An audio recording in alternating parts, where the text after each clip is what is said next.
So I'm going to show you our old rock saw that we have. We bought this from Jared's neighbor some years ago, and we cleaned it all up. It was a real filthy mess. It actually had vegetable oil in it. It had turned basically to plastic.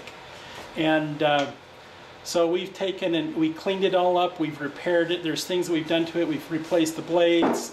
We've done some work on the auto feed, and but it's a really nice old saw. And what kind of oil do we put in it, Jared? I've got hydraulic fluid in it. Oh yeah, we put hydraulic fluid in it, which is really good because it's not too smelly.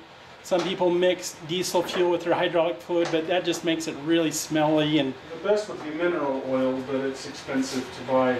Yeah, and hydraulic oil is really thin, 10-weight oil, and so it works really good. But let me show you this old saw. So it's a pretty big saw. I think we got a 22-inch blade on it right now. Somebody took the internal parts of an old saw and they made a box. This is a stainless steel box that somebody welded up, and you can see the box isn't as deep. It's got, this is the well where all the oil goes, and then it's got 3 switches here. One that's a master switch, and then one's for the power feed, which is this little box right here, and then one's for the motor that runs the blade. So it's got this big top on it. It's got this big clamp on it. We replaced the jaws with some plywood. The jaws were getting worn out, so the plywood works really good. This plywood jaws right here, because it clamps onto and holds onto oily stone. And then we just have like a crimped diamond blade. It works really well in these kind of saws. You don't really need, we used to have a centered diamond blade, and it wore out pretty fast. These ones right here actually last longer, and they cut just as well, because you got a power feed that's going really slow. And it's got an old motor on there and a pulley, but yeah, it's probably, when the fellow we got it from, he was in his early 70s, and his dad used this. So this thing right here has got to be 60, 70 years old or more, and it just keeps going. So let's load up a rock, Jared. You got one that you picked out? But so the way that this little power feed works, this is just a little gear motor right here that turns slow, and then this little thing right here is actually an internal like an internal clutch, and then it spins this big all thread along, and then this little clamp right here is a threaded, and this is how you release it right here. So, and we've actually repaired that before by filing it down and then running a tap through it to re-tap it, and it runs along these rollers right here. And then to move it side to side, it's just got a little piece of all thread that moves it from side to side. And this clamp, actually you can open this really far, because it has these jaws right here that move up and down, and then it goes into this little thing right there, and you can clamp it down really tight. So we're going to get it loaded. You just want to cut off a big chunk like that, or you want to... No, I'll adjust it. Okay.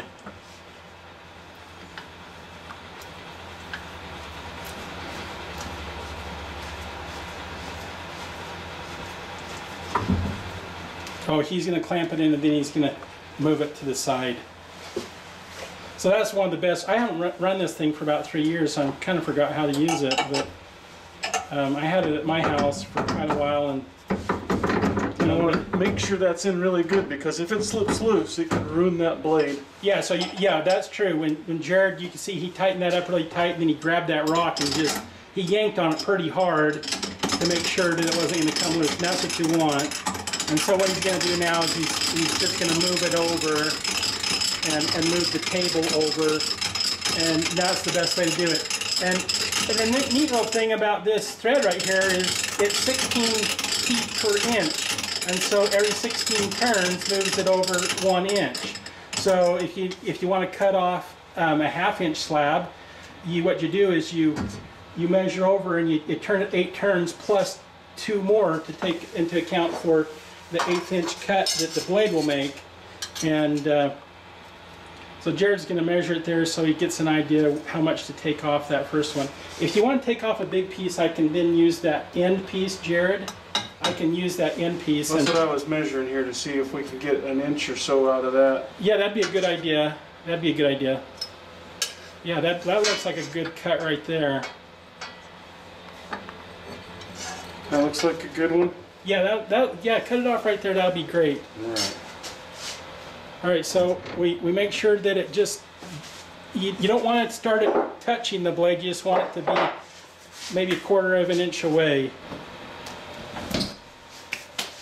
All right, and then it's just got one master switch there that turns on the, all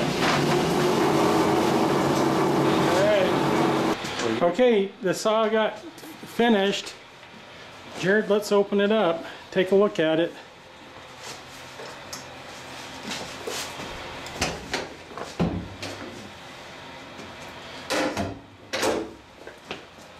Oh, wow. Okay, show that up there close. Under the light. Oh, okay, back up a little bit. It's tilt it, angle it a little bit. Yeah, let's, oh, that's good right there. Yeah, I can see it good there. Wow, that's really pretty. Look how translucent it is. So how thick of a piece do you want to make? Well, I make 3/4 inch marbles, so I like stuff cut no more than like 7/8 or 14, not 14. Yeah, no more than like 14/16.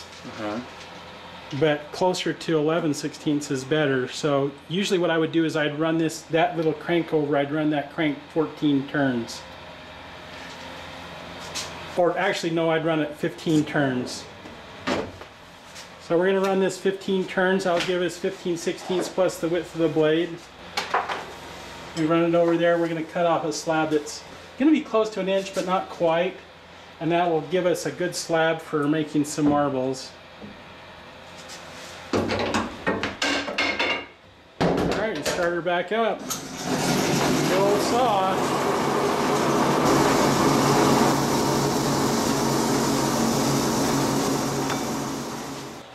Okay, we just finished cutting a big slab off. We're going to open this up and take a look at it. So this is one of the largest pieces that we have.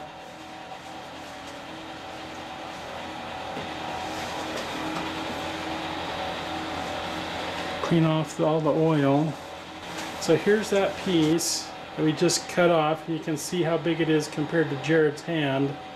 But super nice. Hold it up right over here to the light a little bit. There you go. It's too bright up there. Oh yeah. But it's super translucent. I don't see any flaws in it.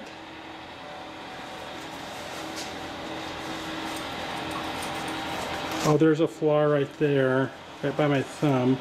A crack that goes through there. But other than that, oh yeah, you can see the flaws in it now. There's a crack that goes through there, right there. But that's about it.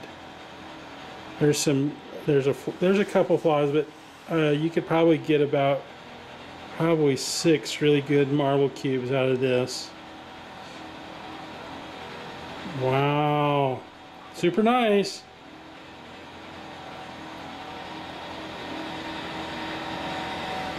All right, cool. Well, Jared's he's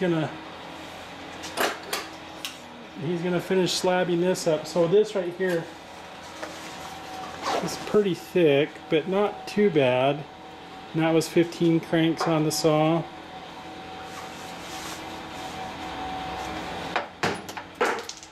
That's what I thought.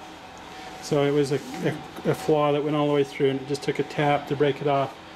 I wonder if you can even get something out of that.